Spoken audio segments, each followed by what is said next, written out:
నమస్తే welcome to four sides TV నేను విజయ్ ముందుగా హెడ్లైన్స్ చూద్దాం అసెంబ్లీలో వైసీపీపై సీఎం చంద్రబాబు ఆగ్రహం పీపీపీపై తప్పుడు ప్రచారం చేస్తున్నారని సీరియస్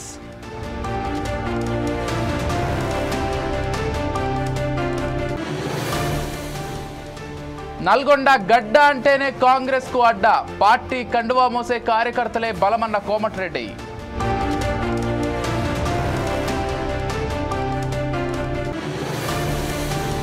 మేడారం అభివృద్ధి ప్రణాళికపై సీఎం రేవంత్ సమీక్ష భావోద్వేగానికి గురైన మంత్రి సీతక్క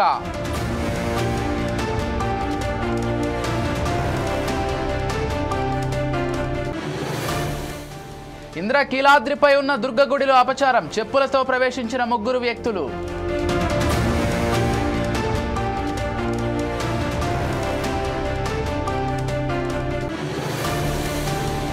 తిరుమలలో సాలకట్ల బ్రహ్మోత్సవాలు అక్టోబర్ 2 వరకు జరగనున్న ఉత్సవాలు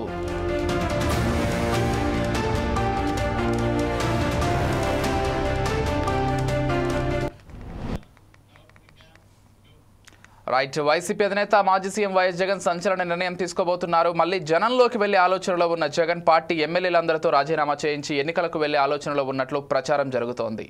వరుసగా అసెంబ్లీ సమావేశాలకు వైసీపీ ఎమ్మెల్యేలు గైర్హాజరవుతున్నారు. దాంతో అనర్హత వేటుపై అధికార కూటమి ప్లాన్ చేస్తోంది. ఈలోగా రాజీనామా చేసి జనంలోకి వెళ్తే ఉభయతారకంగా ఉంటుందని జగన్ భావిస్తున్నట్లు తెలుస్తోంది.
ఏపీ అసెంబ్లీ సమావేశాలు సాగుతున్నాయి. సమావేశాల్లో అనేక అంశాలపై సుదీర్ఘ చర్చ జరుగుతోంది. అయితే ఈ సమావేశాలకు వైసీపీ ఎమ్మెల్యేలు రావడం లేదు. ప్రతిపక్ష హోదా కల్పిస్తే అసెంబ్లీకి వస్తామని వైఎస్ జగన్ తేల్చి చెప్పారు. అయితే ప్రతిపక్ష హోదా ప్రభుత్వం ఇచ్చేది కాదని ప్రజలు ఇస్తారని, వైసీపీకి ప్రతిపక్ష హోదా ఇచ్చేంత స్థాయిలో ఎమ్మెల్యేలు లేరని అధికార పార్టీ నేతలు చెబుతున్నారు. దాంతో వైఎస్ జగన్ అసెంబ్లీలోకి వెళ్లొద్దని నిర్ణయం తీసుకున్నారు. అంతేకాదు మిగతా 10 మంది ఎమ్మెల్యేలను కూడా అసెంబ్లీకి వెళ్లొద్దని ఆదేశించారు. దాంతో వైసీపీకి చెందిన 11 మంది ఎమ్మెల్యేలపై వేటు పడే అవకాశం ఉందని చర్చ జరుగుతోంది. అంతేకాదు వారిని స్పీకర్ అనర్హులుగా ప్రకటిస్తారని అంటున్నారు. కానీ ఆలోపే వైఎస్ జగన్ తన ఎమ్మెల్యే పదవికి రాజీనామా చేసి ప్రజాక్షేత్రంలోకి వెళ్లేందుకు రెడీ అయ్యారనే ప్రచారం కూడా సాగుతోంది.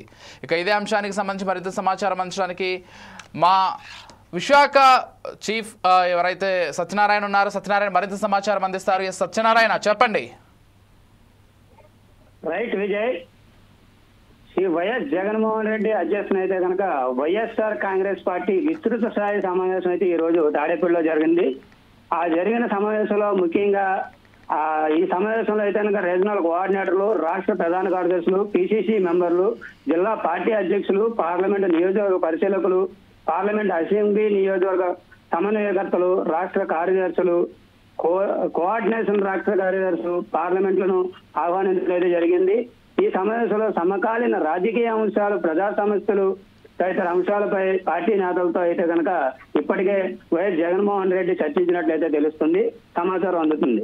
అయితే ఈ సమావేశంలో ముఖ్యంగా పార్టీకి ప్రతిపక్ష హోదా ఇవ్వలేదనే నినాదంతో ఇప్పటికే హైకోర్టుకి అయితే కనుక జగన్మోహన్ రెడ్డి అయితే కనుక అప్పీల్ చేయడం జరిగింది.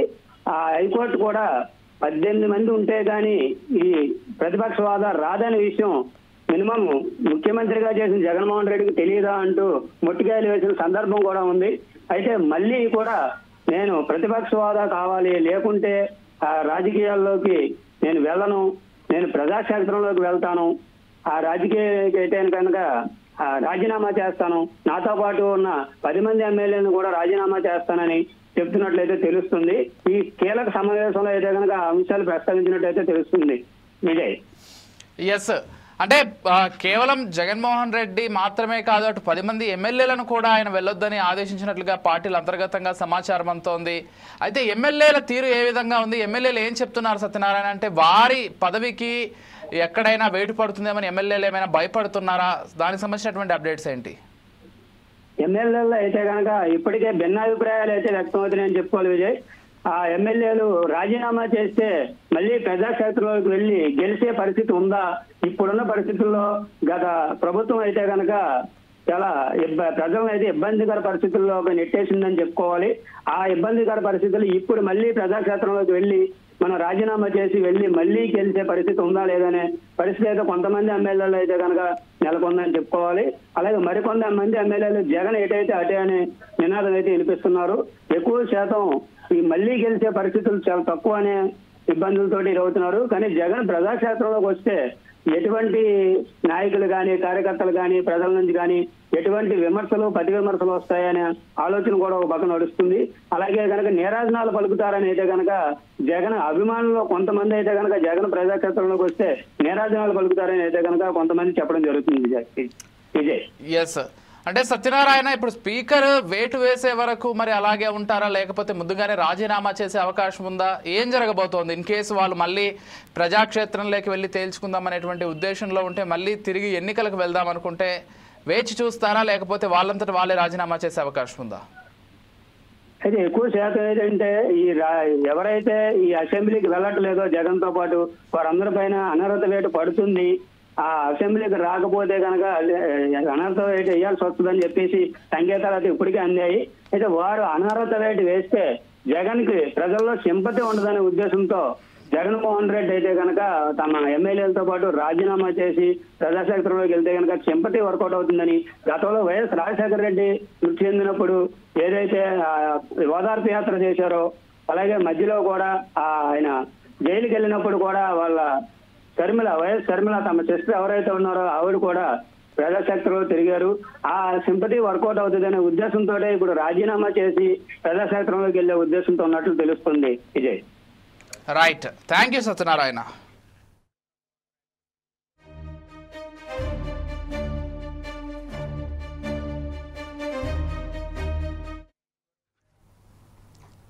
అసెంబ్లీలో వైసీపీ తీరుపై సీఎం చంద్రబాబు తీవ్ర స్థాయిలో విరుచుకుపడ్డారు. పీపీపీ అంటే ఏదో పెద్ద భూతంలా తప్పుడు ప్రచారం చేస్తున్నారని ఆగ్రహం వ్యక్తం చేశారు.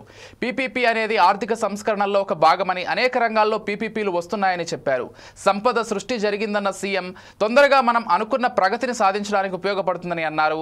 యూపీ, ఒడిశా, జార్ఖండ్ రాష్ట్రాలు పీపీపీ పద్ధతిలోనే మెడికల్ కాలేజీల నిర్మాణం చేపడుతున్నాయని చెప్పారు. పీపీపీ పద్ధతిలో చేపట్టిన జేగురుపాడు విద్యుత్ ప్రాజెక్టుకు ఇటీవలే ప్రభుత్వానికి అప్పగించారని తెలిపారు. ఇది పీపీపీ విధానం. ఆస్తి ప్రభుత్వానిదే, కేవలం నిర్వహణ మాత్రమే ప్రైవేటు వాళ్ళు చేస్తారని సీఎం వివరించారు. ఈ పీపీపీ అనే దానిపైన ఒక రోడ్డు, ఒక ఎయిర్పోర్టు, నవేడేస్ ఒక కాలేజ్, లేకపోతే ఒక టెలికాం, పవర్ ప్రాజెక్ట్స్, ఎవ్రీథింగ్ వచ్చే పరిస్థితికి వచ్చాయి అధ్యక్ష. దీనివల్ల ప్రైవేట్ సెక్టర్ ఎఫిషియన్సీ వస్తుంది. ఎందుకు ఇండియాలో మనం ఒక్కసారి చూస్తే స్వతంత్ర భారతదేశంలో సోషలిస్టిక్ మిక్స్డ్ ఎకానమీకి వెళ్ళాం. మిక్స్డ్ ఎకానమీకి వెళ్ళాం కాబట్టి ప్రభుత్వ పెట్టుబడులు పెట్టాం. పెట్టిన పెట్టుబడులు ఫలితాలు రాలేదు. ఎప్పుడైతే ఎకనామిక్ రిఫార్మ్స్కి వెళ్ళామో ప్రైవేటు వ్యక్తులు వచ్చారు, పెట్టుబడులు పెట్టారు, సమర్థవంతంగా చేశారు. దానివల్ల సంపద సృష్టించారు, దేశానికి ఆదాయం పెరిగింది. ఈరోజు సూపర్ జిఎస్టీ, సూపర్ సేవింగ్స్ వరకు వచ్చామంటే ఆ సమర్థతలో ఫలితాలు ఇవన్నీ వచ్చాయి. ఎకనామిక్ రిఫార్మ్స్లో ఫలితాలు వచ్చాయి. అందుకే అధ్యక్ష ఈ ప్రాజెక్టులో 3,700 కోట్ల రూపాయలు మనకు సేవింగ్స్ వస్తాయి. ఇంకొక పక్కన 500 కోట్ల సంవత్సరానికి operational management. Quality health care improve అవుతుంది, మెడికల్ ఎడ్యుకేషన్ ఇంప్రూవ్ అవుతుంది. మనం ఒక్కరమే కాదు, దేశమంతా ఒక దారిని పోతే వీళ్ళు ఒక దారిని పోతూ ఉంటారు. ప్రధానమంత్రి కేంద్రం ఎన్నోసార్లు చెప్పారు ఎలిమెంటరీ ఎడ్యుకేషన్ అంతా మాతృభాషలో చేయాలంటే కాదు నేను ఇంగ్లీష్లో చేపిస్తానని అటు కాకుండా ఇటు కాకుండా పిల్లల్ని క్వాలిటీ మొత్తం ఇది చేశాడు. ఆ డీటెయిల్స్ మీరు ఒకసారి చూస్తే ప్రైమరీ ఎడ్యుకేషన్ మొత్తం క్వాలిటీ సర్వనాశనం అయింది. 14-19లో బెస్ట్ క్వాలిటీ ఎడ్యుకేషన్ ఉండే రాష్ట్రం ఇటీవల కాలంలో అన్ని స్టాండర్డ్స్ కిందన పడి. ప్రతి జిల్లాకు ఒక మెడికల్ కాలేజీ ఉండాలని 1995లో నిర్ణయం తీసుకుంది తెలుగుదేశం ప్రభుత్వమని ఏపీ సీఎం చంద్రబాబు అన్నారు. 1995 నాటికి రాష్ట్రంలో 6 మెడికల్ కాలేజీలు ఉంటే టీడీపీ ప్రభుత్వం 2004లో దిగిపోయే నాటికి అవి 15కు పెంచామని గుర్తు చేశారు. తర్వాత వచ్చిన రాజశేఖర రెడ్డి ప్రభుత్వం 3 పెంచి 18 చేసిందన్నారు. తర్వాత వచ్చిన కాంగ్రెస్ ముఖ్యమంత్రులు 2014 నాటికి 24కు తీసుకువెళ్లారని తెలిపారు. 2014-19 మధ్య మళ్లీ టీడీపీ ప్రభుత్వం 24 నుంచి 29కి పెంచామని వివరించారు. 2024 నాటికి 36 మెడికల్ కాలేజీలు రాష్ట్రంలో ఉన్నాయన్నారు. వాస్తవాలు ఇలా ఉంటే వైసీపీ వాళ్ళు అసలు ఈ రాష్ట్రంలో మెడికల్ కాలేజీలు వచ్చిందే తమ వల్ల అంటూ ఫేక్ చేసుకుని తిరుగుతున్నారని సీఎం మండిపడ్డారు. ఇక్కడ ఇది overview medical college seats in Andhra Pradesh. 95-96లో 6 కాలేజీలు ఉన్నాయి. 2004కు వచ్చినప్పుడు నేను ముఖ్యమంత్రి అయినప్పుడు 8 కాలేజీలు కొత్తగా తీసుకొచ్చాం. ఇక్కడ తెలంగాణలో తీసుకొచ్చాం. ప్రతి జిల్లాకు ఒక మెడికల్ కాలేజీ పెట్టాలని 23 జిల్లాలకు 23 మెడికల్ కాలేజీలు పెట్టింది మొదటిసారి ఇండియాలో, first of its kind. That we had ల్యాన్. దానివల్ల 15 కాలేజీలు అయినాయి. 2008-9కి అవి 18 కాలేజీలు, 3 కాలేజీలు పెరిగాయి. 14-15 తర్వాత వచ్చిన గవర్నమెంట్లు దాన్ని ఇంకొక 6 కాలేజీలు పెంచారు. మళ్ళీ నేను 19-20కంతా 5 కాలేజీలు పెంచాం. 24-25కి అవి 36 కాలేజీలు అయినాయి. ఇప్పుడు మొత్తం కలిసి 38 కాలేజీలు వచ్చే పరిస్థితి వచ్చింది. Government 18, private 18, all India institute medical science 1, గీతం 1. ఈ 36 కాకుండా 2 ఆల్ ఇండియా ఇన్స్టిట్యూట్ 1, గీతం 1 డీమ్డ్ యూనివర్సిటీ, మొత్తం కలిసి రాష్ట్రంలో 38 ఉన్నాయి.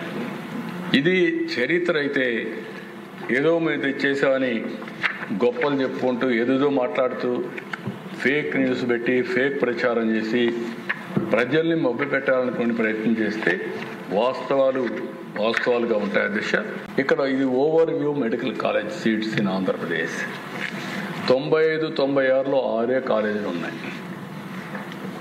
2004కు వచ్చినప్పుడు నేను ముఖ్యమంత్రి అయినప్పుడు ఏపీ శాసన మండలిలో మొదటిసారి టీడీపీ ప్రవేశపెట్టిన తీర్మానానికి ప్రతిపక్ష వైసీపీ మద్దతు తెలిపింది. విశాఖ స్టీల్ ప్లాంట్ను ప్రైవేటైజేషన్ కాకుండా కాపాడినందుకు కేంద్రానికి అభినందనలు తెలుపుతూ మంత్రి నారా లోకేష్ తీర్మానం ప్రవేశపెట్టారు. ప్రధాని మోదీ, కేంద్ర మంత్రులు నిర్మలా సీతారామన్, హెచ్డి కుమారస్వామిని అభినందిస్తూ తీర్మానం ప్రవేశపెట్టారు. అభినందన తీర్మానానికి అంగీకరిస్తున్నారా లేదా అంటూ ప్రతిపక్ష వైసీపీని మంత్రి లోకేష్ ప్రశ్నించారు. ఈ క్రమంలో లోకేష్ తీర్మానానికి వైసీపీ అంగీకారం తెలిపింది. దాంతో తీర్మానం ఏకగ్రీవంగా ఆమోదం పొందినట్లు శాసనమండలి చైర్మన్ ప్రకటించారు. అధ్యక్ష, పెట్టిన resolution is actually inconsequential. Already యాక్షన్లో ఆచరణలో మేము తీసుకొచ్చాం. హౌస్లో మేము చాలా స్పష్టంగా హామీ ఇచ్చాం. ఆంధ్ర రాష్ట్ర ప్రభుత్వం తరఫున చాలా స్పష్టంగా హామీ ఇచ్చిన తర్వాత మళ్ళీ ఈ రెజల్యూషన్ అసలు ఇన్కాన్సిక్వెన్షియల్ అవుతుంది అధ్యక్ష. సో దయచేసి నేను గౌరవ సభ్యులను కోరేది, it is not a relevant resolution. ఈ టైం కాదు, ఒక 6 నెలల క్రితం వచ్చుంటే రెలవెంట్ రెజల్యూషన్. 6 నెలల్లో అనేక యాక్షన్ అయింది, యాక్టివిటీ అయింది, రివైవల్ స్టార్ట్ అయింది. డబ్బులు సుమారుగా 9,800 కోట్ల రూపాయలు వచ్చినాయి. ఎస్, రా మెటీరియల్కి డబ్బులు కట్టాలి అధ్యక్ష, ట్యాక్స్లు కూడా కట్టాలి అధ్యక్ష. మనము ఇప్పుడు బ్యాంక్ కట్టాల్సింది కూడా కట్టాలి కదా అధ్యక్ష, బాధ్యత ఉంది కదా. RINL is an independent organisation, they have to meet their obligations. మీరు ఎది కట్టద్దు, ఎవరికి కట్టద్దు అంటే రా మెటీరియల్ ఎందుకు ఇస్తారు అధ్యక్ష? కోల్ ఎవరు ఇస్తారు? రేపు స్టీల్ రా మెటీరియల్ NMDC నుంచి ఎట్లా వస్తుంది అధ్యక్ష కట్టకపోతే డబ్బులు? ఇది చాలా వింతగా ఉంది. వాళ్ళు మీరు కట్టదంటే ఎట్లా కుదురుతుంది? You have to pay. Vendors అందరు పే చేయాలి, మొత్తం ఎకో సిస్టమ్ రీస్టార్ట్ అవ్వాలి, ఎకనామిక్ యాక్టివిటీ రివైవ్ అవ్వాల్సిన అవసరం ఆల్రెడీ యాక్షన్ అయింది. సో గౌరవ సభ్యులు ఒకవేళ రీడ్రాఫ్ట్ చేసి రీఫ్రేస్ చేస్తే వీ హ్యావ్ నో ఇష్యూ, కానీ in current form it is not tenable అని గౌరవ సభ్యులు చెప్తున్నారు. ఎందుకంటే ఆల్రెడీ యాక్షన్లో ఉంది, ఇది ఆల్రెడీ చేసి చూపించాం, రివైవల్ అయిపోయింది, చర్చలు అయిపోయినాయి, డబ్బులు తీసుకొస్తున్నాం, ప్రైవేటీకరణ జరగదని మేము చెప్తున్నాం. సో ఇదేంటంటే వీ ఆల్రెడీ డన్ ఇట్, ఆచరణలో తీసుకొచ్చాం, యాక్టివిటీ స్టార్ట్ అయింది, ఎగ్జిక్యూషన్లోకి వెళ్తున్నాం. So this resolution is not really relevant at this junction అధ్యక్ష. దయచేసి గౌరవ సభ్యులు ఇది గమనించి వర్డింగ్ అని మార్చుతారంటే మళ్ళీ నెక్స్ట్ సెషన్ రేపు తీసుకొచ్చినా మాకు ఎలాంటి ప్రాబ్లం లేదు. కానీ in current format resolution is not relevant. మీరు పెట్టిన ఏదైతే ప్రతిపాదన రెజల్యూషన్ ఉందో ప్రభుత్వం తరఫున దాన్ని పూర్తిగా మా తాలూకా మద్దతు తెలుపుతూ దాన్ని అంగీకరిస్తూ అధ్యక్ష, I would like to thank the house. మేము పెట్టిన తీర్మానానికి ఏకగ్రీవంగా ఆమోదం తెలిపినందుకు I would like to thank the house అధ్యక్ష. ధన్యవాదాలు అధ్యక్ష. పెట్టిన రిజల్యూషన్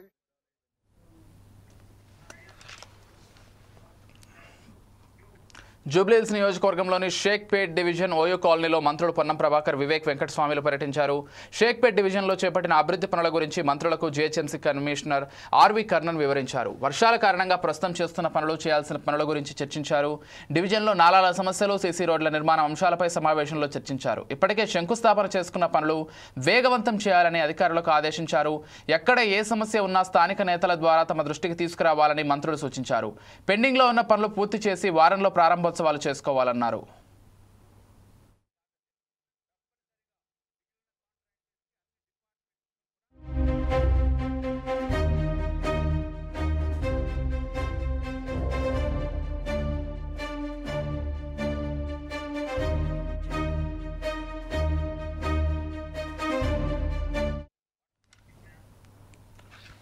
యూసఫ్గూడ డివిజన్లోని కృష్ణానగర్లో వరద ప్రభావిత ప్రాంతాల్లో మంత్రులు పొన్నం ప్రభాకర్, వివేక్ వెంకటస్వామి పర్యటించారు. కృష్ణానగర్లో వర్షం కురిసినప్పుడు వరద రావడానికి కారణమైన నాలాలను పరిశీలించారు.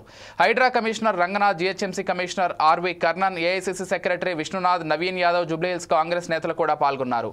భవిష్యత్తులో వరద రాకుండా ఉండటానికి ఇప్పుడున్న నాలాల అభివృద్ధి చేయడానికి చర్యలు తీసుకున్నామని మంత్రులు తెలిపారు. జీహెచ్ఎంసీ పెండింగ్ పనులపై ఆరా తీశారు. జీహెచ్ఎంసీ శానిటేషన్ సిబ్బంది ఎప్పటికప్పుడు శుభ్రంగా ఉంచాలని మంత్రులు ఆదేశించారు. ప్రజలకు ఇబ్బందులు లేకుండా చూడాలని అధికారులను సూచించారు.